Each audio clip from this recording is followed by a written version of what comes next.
it's Phil again for the Nuff Said Bullpen. We're back this time with, if you listen to my Before the Bad podcast, you might be familiar with my guest this time. I never really considered her when I thought of Marvel until now, because she has a new novel out, Doctor Strange, The Fate of Dreams, which is ironic because this is, as we're recording this, it's the opening day of Doctor Strange in the US. But Devin Grayson. Hello. And speaking of opening day, I just walked back in from the movie, so I'm still on cloud nine. It was awesome. Oh, really? It's really good. It was so much fun and so visually, on target. I think a lot of people were seeing a lot of Inception in the trailers, and they were worried about that. But don't worry. I mean, that is in there, but then they go right into what you can only describe as completely Ditko-esque universes. It's awesome. Oh, that's awesome. I guess that was my first question is, like, are you a big Doctor Strange fan? Have you read the comics? Well, to be honest, I had not before I wrote the book. I was not very familiar with the character at all. I had heard about him. I knew I liked him. I knew the people around me respected him, but I was very much a DC girl, as you know, and just, I actually didn't read comics at all growing up. So there's a lot of material I hadn't encountered. But knowing that, getting the assignment for doing the book, I sat down and said, okay, it's time to do some serious research. And that's, of course, the deep going all the way in research where you read absolutely everything more or less in one sitting, which is a really interesting way to get to know a character. But I fell totally head over heels with him. And I think the book was positioned by Marvel to help get people excited for the movie. And I don't know if it's going to work for my readers, but it totally worked on me. By the time I was done with the book, I was like, when is that movie coming out? I cannot wait. So, it was. So and now I'm all caught up with all things Strange and won't miss anything else. Yeah, I know I really enjoyed it. Like, I've been reading Marvel almost 30 years, but like Doctor Strange, I hadn't read a lot of his solo stuff. Like, I read him in other books, but just the last few years I've gotten into Doctor Strange, so I've been reading back issues as much as I can, whenever I have the time, and I'm reading the current stuff. And that's just the thing that hit me is, like, I think you got a good mix of, it feels like some of the classic comic book stuff, but you also have like current stuff that's going on now in the books. I mean, just like the little things, like, you mentioned Parker Industries and the Bar with No Name, and my one co-host favorite, Monaco. Oh, yeah, he is awesome. I love him. It was interesting. My marching orders were to stay kind of close to the current series, which,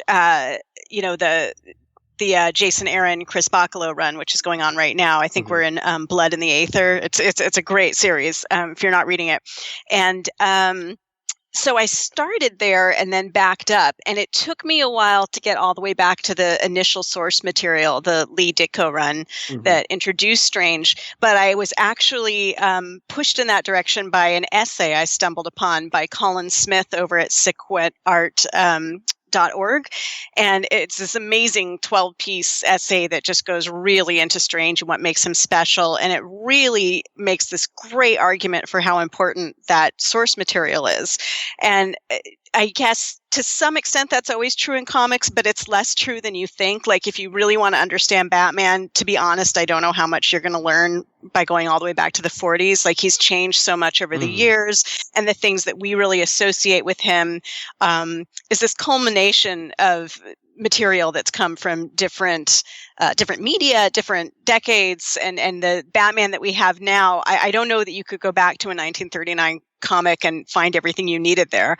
But what's amazing about Doctor Strange is you can go back to those Ditko Lee issues and you can find everything you need about Strange. There's so much in that material that hasn't really been fully interrogated and pulled out, and it's so rich, and it raises so many great questions. And once I had that in front of me, I realized that was informing all the stuff that I loved that came after, and there was a Stephen Strange in there that I wanted to work with. So I had to kind of make a bridge between his origin, the origin Stephen Strange, all the way up to where we are now.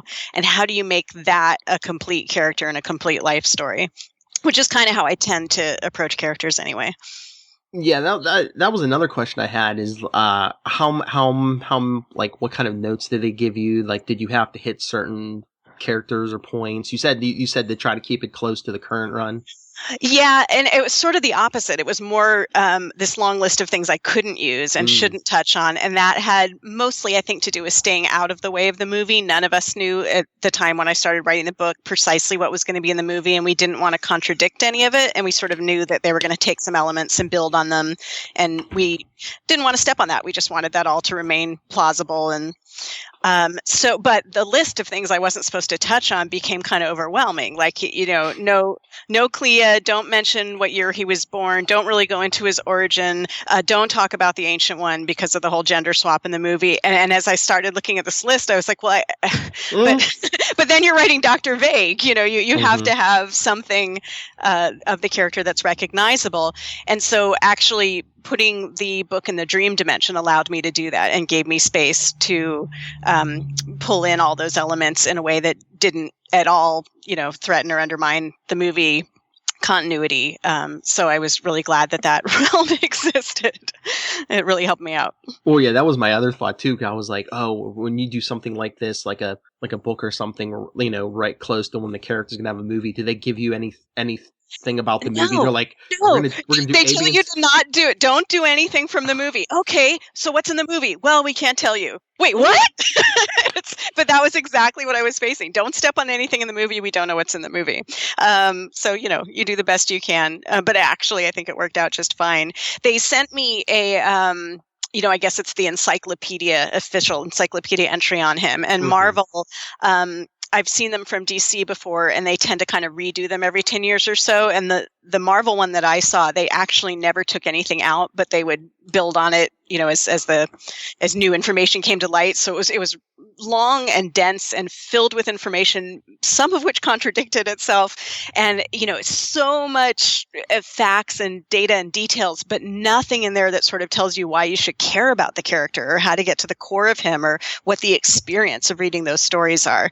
So I felt really fortunate to find Colin Smith's article and then to go back to the Ditko Lee material, because once I had those two things, I had a Strange I could work with that I cared about, and that I was really excited to share. And I think the movie managed to do that. I don't know how they did it, but they figured it out too. Well, yeah, I think Doctor Strange is about to become like the next Ant-Man or Guardians of the Galaxy, where like the general public didn't know a lot about them, and now after this weekend, there's going to be a big rush to like, all these people are like, oh, that Doctor Strange is great. Where can I find so cool? Yeah, more exactly. stories? Yeah, so I think your book's about to. I hope so, but I also hope that they go back and they find that original source material, because it's still unlike anything that I've ever read, and I think confronting that unfamiliarity is so much at the core of the Doctor Strange experience, and in a funny way, you still get that best with the original material. So. Well, yeah, because, with most of them other Marvel characters, no matter what their power sets or anything are, they're usually grounded in, like, the physical reality. Doctor Strange kind of gets to go in, like, this uncharted territory. There's definitely that, which is huge. And I think the movie's doing a great job of sort of introducing there's this whole other dimension to power and villainous threats against the Earth and all the stuff you haven't thought of. But the other part is that Doctor Strange has a really, really unique...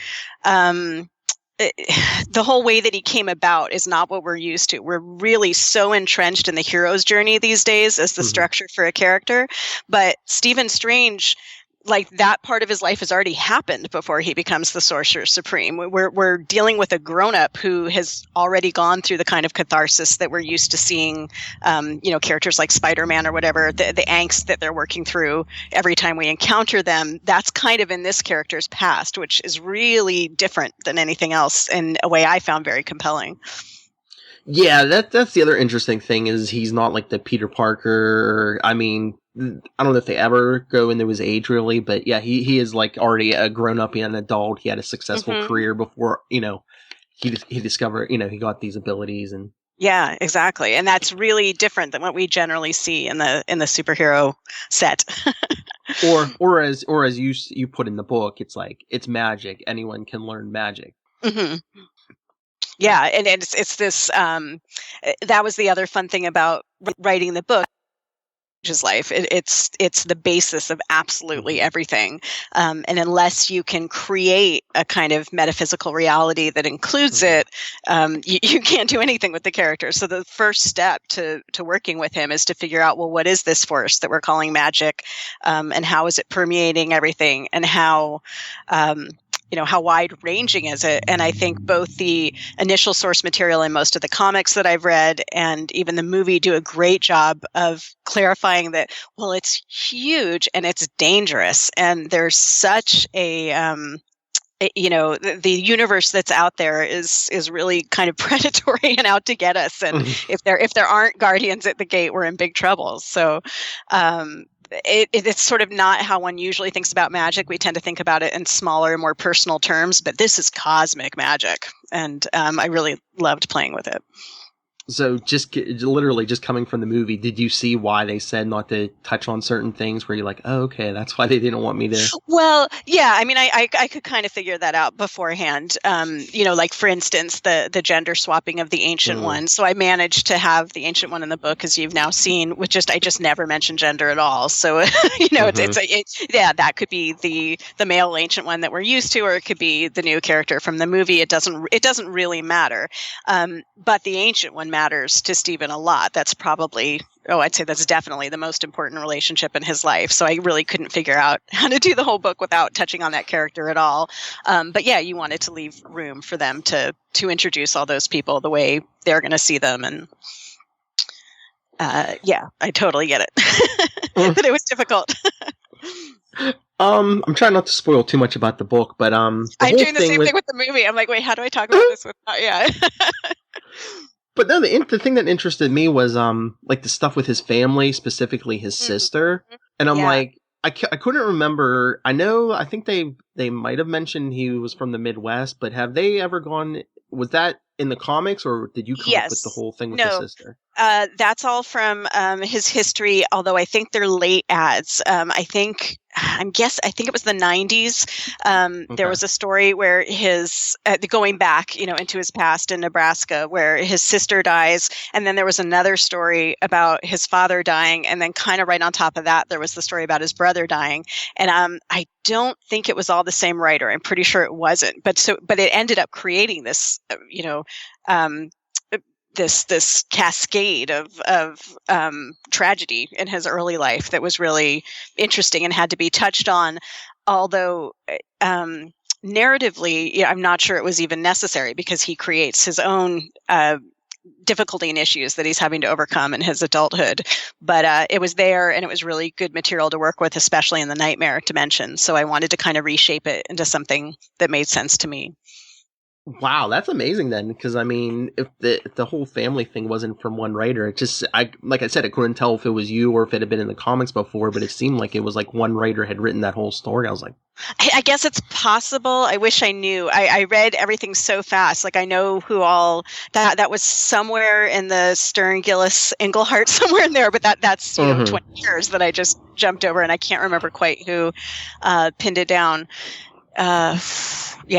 I'll have to go look it up. But the sister died first, back when they were still on the farm in Nebraska, and then the father died, and then the brother, who of course, the brother sort of saved, but Victor, who becomes a vampire. But I don't think I got into that in the book. There's some crazy stuff in the strange family history, though. So are you a big fan of like the supernatural magic genre?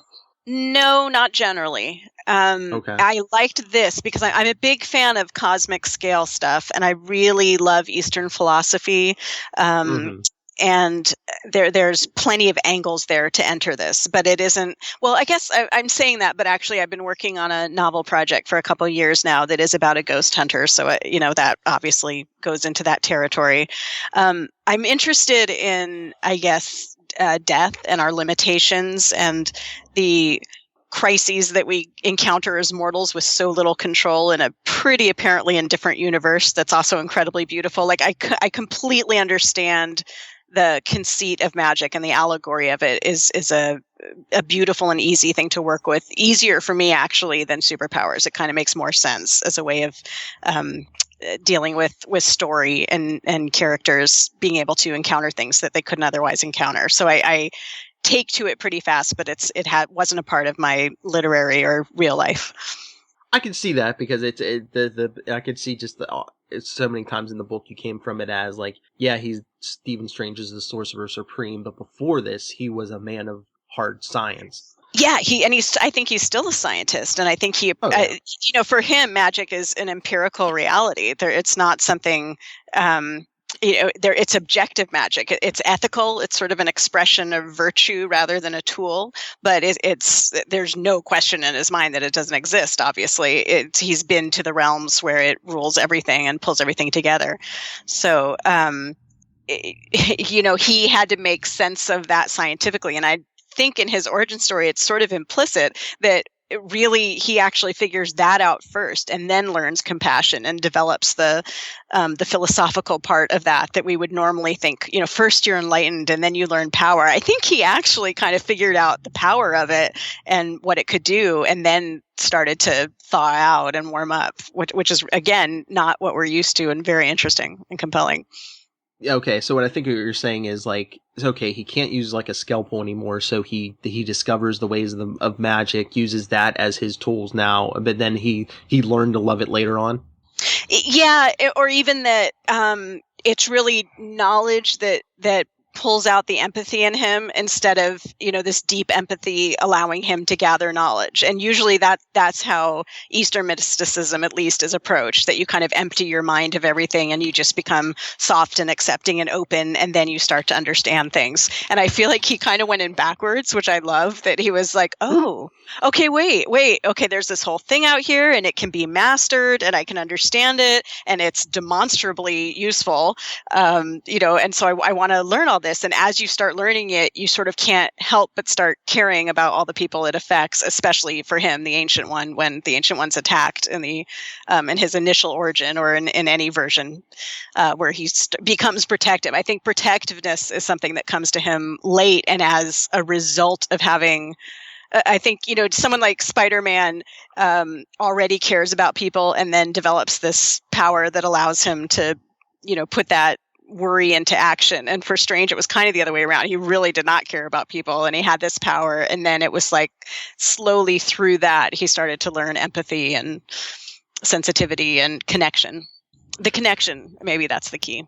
Yeah, because like even the whole reason you had for he realizes the reason he became a doctor is not because he wanted to help people so per se, but he just saw like the way his mother looked at the town doctor, saving lives. And right, that's my take on it. I made that part up, but yeah, I mean, it's pretty clear he didn't do it for selfless reasons. He was trying to escape a Nebraska farmstead, and I think he was pushing to be untouchable. He wanted to create a life where nobody could look down on him. And then, but that leaves you very isolated. And so he sort of got to the top of that and had nothing even before the accident that took his hands away.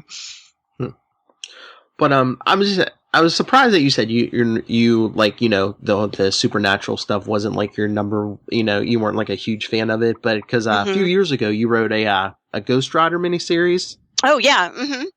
And that was very fun.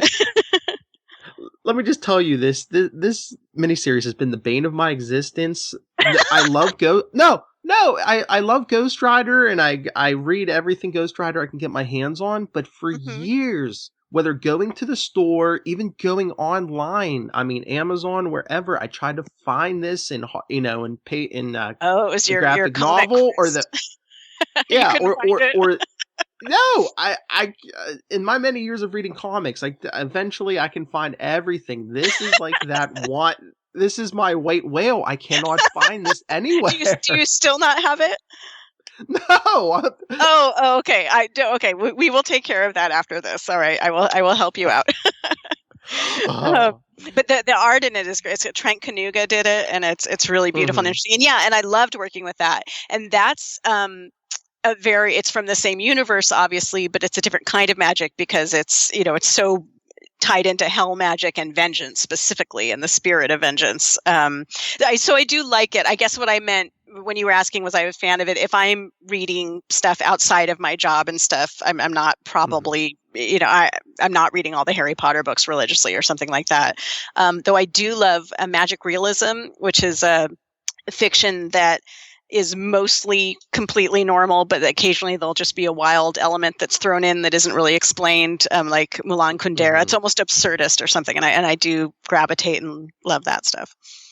Oh, I think I'm kind of sort of the same way. Just, I mean, I read all these Marvel and DC comics, and I mean, I'll read like Guardians of the Galaxy, but I like the stuff that's based closer to reality, like the Batmans right. and stuff like that. Exactly. That's what I'm more naturally drawn to. Although I am a gamer, so I've never been in a party without a magic user, of course, and I completely understand their import. And so I guess in that sense, I'm very comfortable and familiar with it. But I've recently discovered they're putting out all. I guess this is like a series of these Marvel novels, because I went to the store to buy this, and the guy behind the counter was like, "Yeah, they have the Captain America, they have a Deadpool. I saw a Daredevil," and he's like, "I haven't read that one yet." And I was like, "Yeah." I'm like, I talked you up. I was like, "Oh, this author." I'm like, "She's great. Everything she writes is great. Aw, she's thank like, you. I gotta check that out. And they're also all being turned into graphic audiobooks, which are almost like radio plays. They're not just a straight reading. They do, I think, soundtracks and voices and everything. So I'm so excited to hear my book done up like that. And I think the other ones are available like that already. That'd be interesting. Yeah, because I mean, I love reading, but I don't get a lot of time anymore. So yeah, I mean, that'd be good for the car and stuff. Do you get any say in who does what voice? No. I think I read they were based in Washington. I got excited when I heard they were doing it, and my first impulse was like, I wonder if they'd let me be involved in it. I'd love to do some of the reading. And then I went back and I looked at some of the words in my book, and I'm like, no, never mind. Good luck with that, you guys. I don't want to have to read those out loud. And sure enough, a couple weeks later, I got it. Could you help us with the pronunciation on some of these? I'm like, I'll try. But I'm really I know that. To hear what they do with it. It'll be a really unique experience to hear someone else work with your writing in that way. I'm super psyched for it. And I actually got a chance to write a radio play a couple years ago, so I'm extra interested in it. That's the other thing, like writing like a Doctor Strange. Do you have when you're writing, do you have like a list next to you of like all the technical stuff, like Eye of Agamotto and yes, I did have all that. I went and found all that, and then I also stumbled on this great website. I think it's the Lesser Book of the Vishanti at luckymojo.com, and this woman, Catherine Yarnwood, had put together, I think, like every spell he's ever uttered in any of the comics. She just had a list of the spells, which was great. It was such a useful, wonderful thing to sort of stumble upon. And as far as I could tell, I think she had them there very sincerely. It looked like she was a magic practitioner, and that she was collecting all kinds of different spells and worked, I think, with hoodoo. But it was just wonderful to have them listed there more or less in order and all the different ways. And she talked about how some of the writers had gone out of their way to make sure they rhymed and some didn't, and that she really preferred the ones that did. And I thought, yeah, you know what? I think she's right. I'm gonna try to stick to that myself. And but yes, writing it, I had always multiple web pages open behind my Word documents, because I'm like, wait, and what's the axe and what's the okay? But after a while, you get to know it, and Agamotto and Vishanti and all that becomes second nature once you're immersed in Stephen's world. But have they approached you about any more Marvel novels? Not yet, but I do. But you're right; they're doing a whole line, and I think it's ongoing. So I would love to do another one. If you had your choice of any Marvel character, who would be your next book? Oh, that's a good question. I know Black Widow pretty well because of having worked with her earlier. So I would love to work with Natasha. Captain Marvel right now would be pretty incredible. And I got really interested in Clea when I was writing this, and I don't think they do a full Clea book probably, but I kind of want to do a comic project with her now. I feel like their relationship is in a weird kind of stasis, and they actually Catherine Immerman just addressed that in the annual that just came out with Leonardo Romy. There's a great Clea story in there, but I'm like, I want more. I'm ready to start writing fan about them. So I'm like, okay, I better go see if they'll let me do something with Clea. And that's actually unusual for me because I don't tend to gravitate toward female characters. But in this case, I really found her relationship with Steven very compelling, and I found her very interesting. And I feel like there's a lot about her we don't know yet. Maybe it's just because I'm so familiar with your like Batman and Nightwing work, but it's just the one that struck me was I was like, would you consider a Daredevil? Oh, sure, yeah, and or Jessica Jones. I mean, yeah, now you've got me going. I love watching the Daredevil show on TV. It's just amazing, the Netflix series.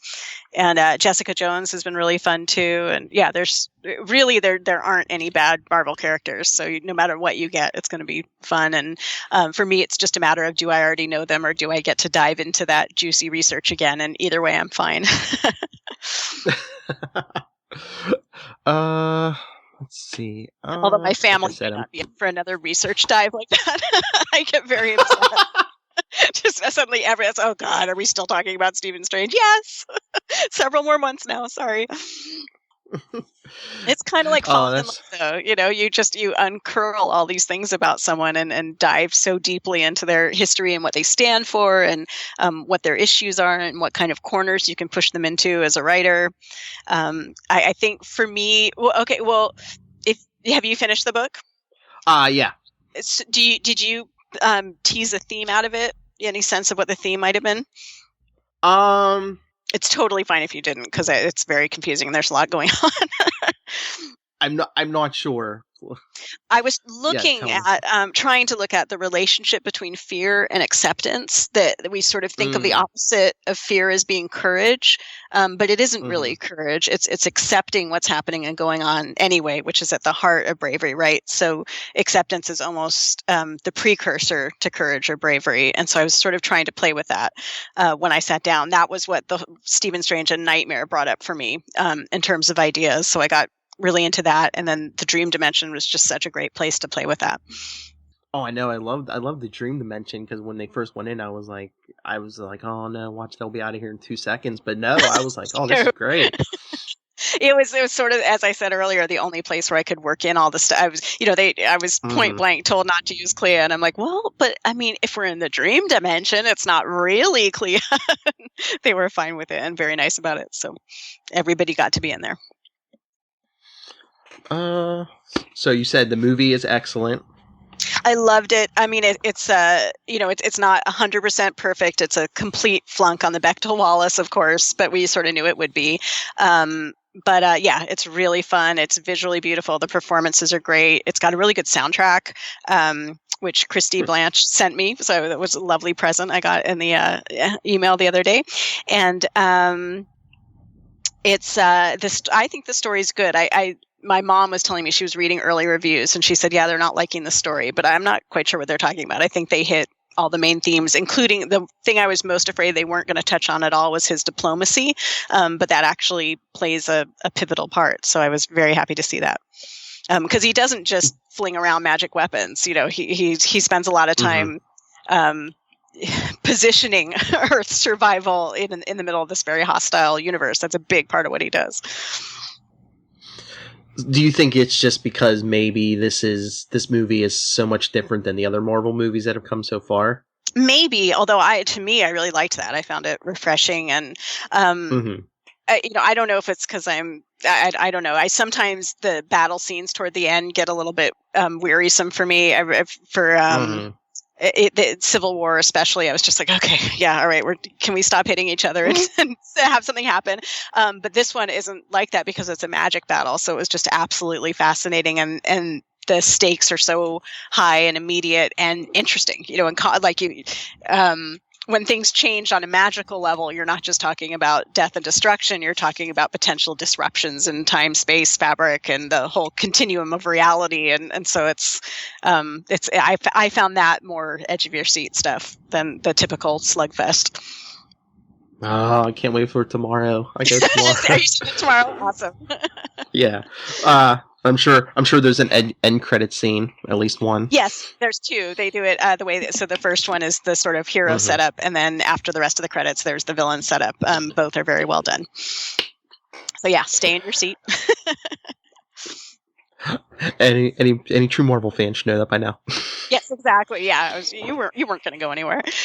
No. And there was a Guardians of the Galaxy trailer ahead of it for Guardians of the Galaxy 2, so that's exciting too. It looks like it's going to be a good summer. Excellent. Like I said, I didn't want to do too much about the actual books. I don't want to spoil it for people because it is an excellent book. I'm not just saying that. I mean, you saw me on Twitter. I couldn't put this down. I was one night I was like, yes, I get a couple hours to just sit down, and everyone else was in bed. I was like, I just get to sit here and read. I'm so glad to hear that. Thank you.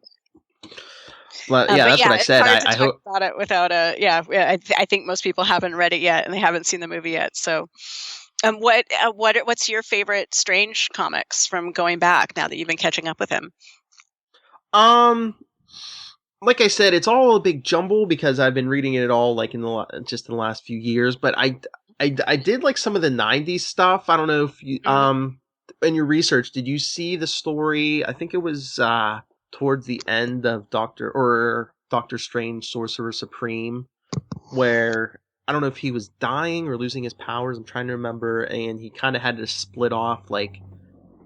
Oh yeah, he splits into Strange and Victor, right? Like Dr. Stevens. Yeah. It's crazy. Yeah, talk about metaphysical confusion. Yeah, that was I liked that too. That was fascinating. And then before that, the whole crazy thing, I was trying to read as much about the dark dimension as I could. Did you get to the Ben Franklin story? There's this crazy story where they're time hopping and Clea's smooching with Ben Franklin. The stories go absolutely everywhere. You know, they go to from, you know, really funny, light, interesting stuff to just utter despair and everything in between. And he's had many adventures. I haven't read as much as his team stuff. It sounds like you've read more of that. I was sort of sticking to his solo stuff to make sure I understood him as a lone operative. But it's true that he's been in the Defenders and even the Avengers and. Mm-hmm. And just like a guest appearance here and there, because you know, especially back in the day, if there was a magic problem, everyone ran to Doctor Strange. Exactly, and he's okay with that, which I love. He's not grumpy about that at all. He's like, "Yep, that's what I'm here to do. Bring it on." Well, that kind of positions him as like a really important, you know, figure in the Marvel universe. Because if you have a science problem, you can run to Reed Richards or Tony Stark, or there's like a list of people you can run to. I mean, magic. The first name on everyone's list is Doctor Strange. Exactly, and there are some great magical characters in the Marvel universe, but I feel like they all respect him as kind of not the leader, but the at least the PR guy, you know. And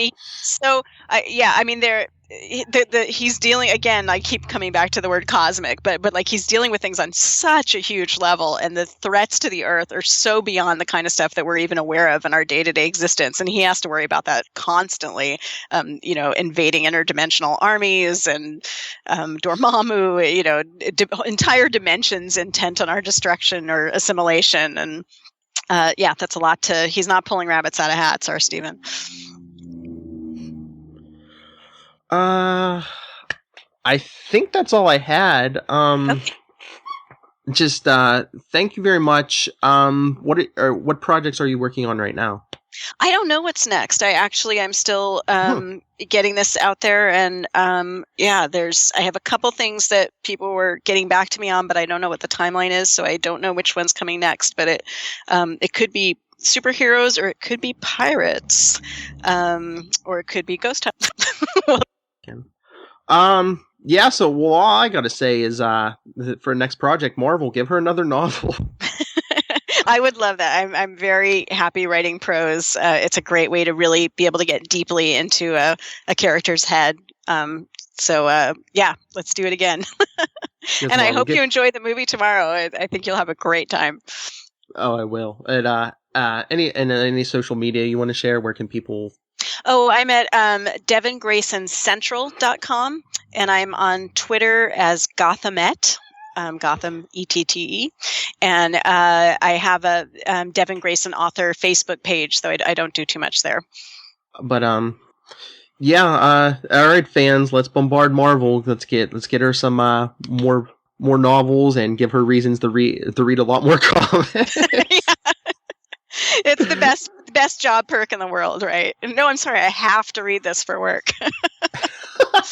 You can't bother me. I must get through all this material. It's a magical world that we've created with our 60-year history with comics here now. Of American superhero comics. Obviously, the history of comics goes far beyond that, but just the DC and Marvel piles alone will keep you busy for decades. All right. Well, thank you very much. Thank you for your time. You bet. Good to talk to you again. I hope all's well. You too. All right, everyone. Till next time. Enough said. Enough said.